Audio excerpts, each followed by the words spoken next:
Good morning.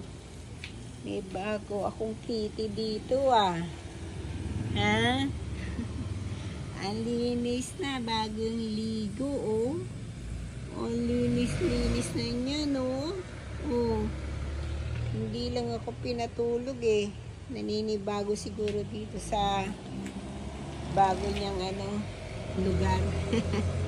Pinasok ko na dito sa amin kasi panay ang ulan. Ako, sa 4th floor, dami kasing puno eh. Kaya, ayan.